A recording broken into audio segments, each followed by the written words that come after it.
Hola, la epidemia de COVID-19 sigue activa en buena parte del mundo. Latinoamérica es, digamos que en este momento ya el epicentro entre Estados Unidos, Latinoamérica, es el epicentro de la mayoría de los casos del mundo. En Latinoamérica, México, Brasil, independientemente de actividades que están entrando y saliendo en otras partes, mantienen una intensidad muy alta de la epidemia.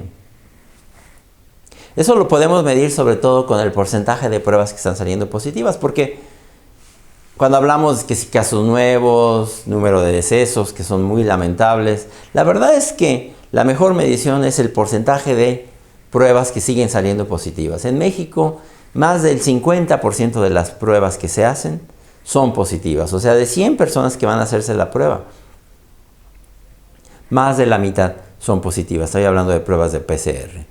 Para que podamos decir que esto ya va hacia abajo, para que podamos decir que ya entramos en un control, tendríamos que llevar ese porcentaje abajo del 10%.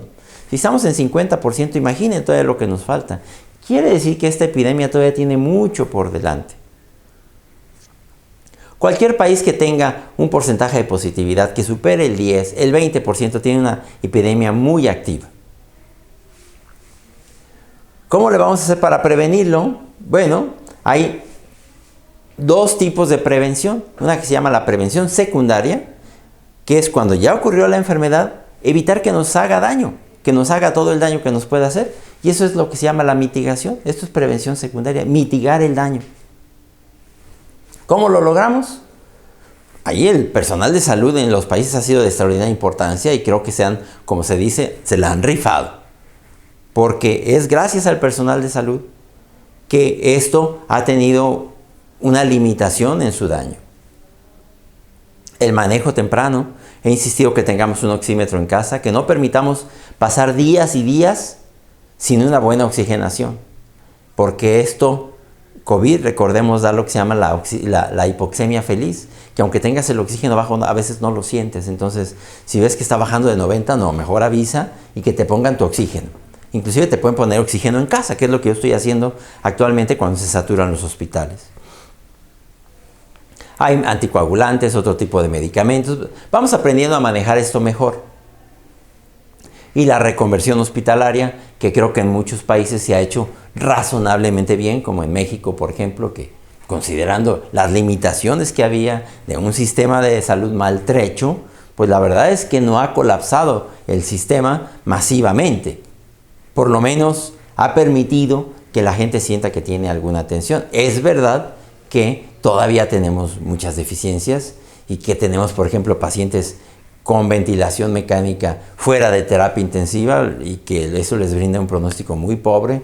Pero, digamos, otra vez, en abono a cómo se le ha rifado el personal de salud y algunas de las cosas que se han hecho razonablemente bien, pues el manejo de la prevención secundaria hay que seguirlo haciendo y hay que mejorarlo en la medida que podamos. Pero me gustaría hablar sobre todo de control. Todo esto se llama mitigar. Que la enfermedad ya que ocurre no te haga tanto daño. Pero creo que donde tenemos mucho más por hacer es en el control. Que no ocurran casos nuevos. Que se reduzca el número de casos que van a ocurrir y eso es posible. Claro que hay cuestiones culturales. Por ejemplo, cuando decimos, bueno, a ver, como Corea del Sur sí pudo, Vietnam sí pudo, China sí pudo, Estados Unidos no está pudiendo, México no está pudiendo. Bueno, hay que decir también que hay cuestiones culturales, pero también hay que aceptar que tenemos que cambiar la cultura, porque tenemos que hacer eso que ya se ha visto que se puede lograr. ¿Qué se puede hacer para controlar que no haya más casos? En lugares donde esté activo, el distanciamiento social sigue siendo activo. Que las personas se separen entre sí y que el que no tenga que salir a trabajar, que no esté obligado, que no salga. Todavía el mensaje quédate en casa sigue siendo activo en buena parte de América Latina. En México en particular, tiene que seguir siendo el mensaje. Quédate en casa en todo lo que puedas. Ahora, no puedes. Hay que entender que hay gente que tiene que salir por cuestiones económicas, por lo que tenga que hacer. ¿Qué vamos a hacer? Tenemos que actuar en la detección temprana. Ha habido una controversia, no solo en México, pero particularmente en México, por un mensaje de pruebas, pruebas, pruebas, pruebas. Meter un hisopo, hacer una prueba de PCR y ver si tienes el virus.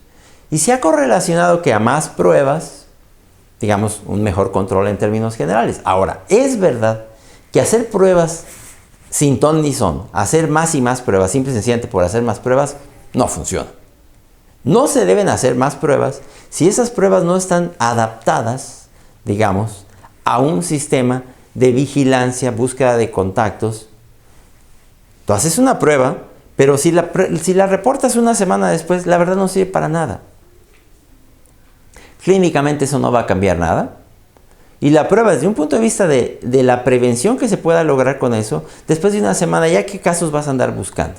Entonces, sí, hay que incrementar el número de pruebas, siempre asociado paulatinamente a un sistema de detección temprana, pero de búsqueda de los contactos de esa persona y de un reporte inmediato, temprano, antes de 48 horas tiene que estar reportada la prueba. Si la estás reportando una semana, 15 días después, como yo he visto en algunos sitios, que te reportan tu prueba de PCR 2 semanas después, la verdad ya no sirve para nada. Y entonces ese número, aunque digas está haciendo más pruebas, pero la verdad, como si no las estuvieras haciendo. Eso tiene que estar, entonces, las pruebas aunadas a la capacidad que tengas de mandar gente a aislamiento y cuarentena.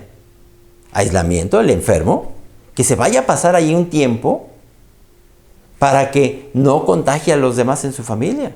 Por lo menos unos 7 días. O que cuando encuentres una persona que sea positiva, sintomática, hubiera, digamos, una galería, un centro comercial donde se hayan hecho adaptaciones para que ahí se pongan camas y que la gente vaya a pasar ahí el aislamiento y la cuarentena.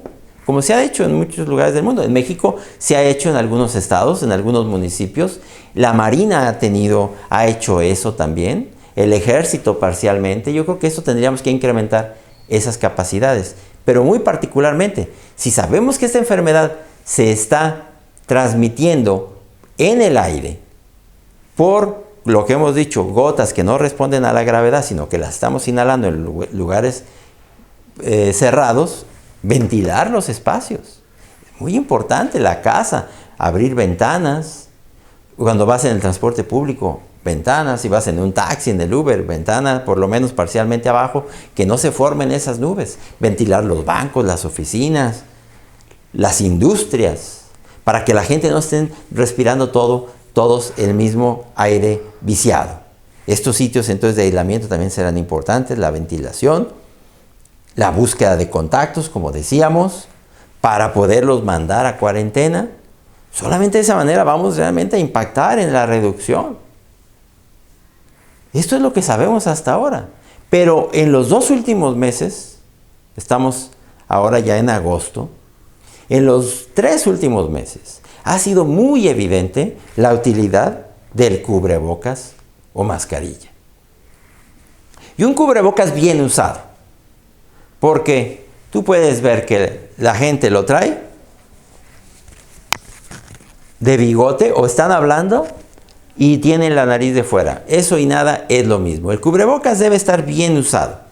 El cubrebocas o mascarilla debe cubrirte del puente de la nariz a la barbilla por abajo y por un lado las mejillas. Es la manera en la que puede funcionar un cubrebocas. Si lo traes por traerlo, nada más para la conciencia, no va a funcionar. No permitas traer cubrebocas de materiales que son poco, digamos, flexibles o poco maleables, que permiten que cuando hablas está descubriendo la nariz, por ejemplo. Estás respirando de todos modos ese aire. Lo más importante es la nariz, que es donde respiras y donde se te va a los pulmones. Entonces, los cubrebocas ya mostraron lo que sabía desde un principio. Lo que se sabía desde un principio, que protegen a los demás, porque no estás exhalando esa nube y las gotas que puedas lanzar serán pocas y van a obedecer a la gravedad.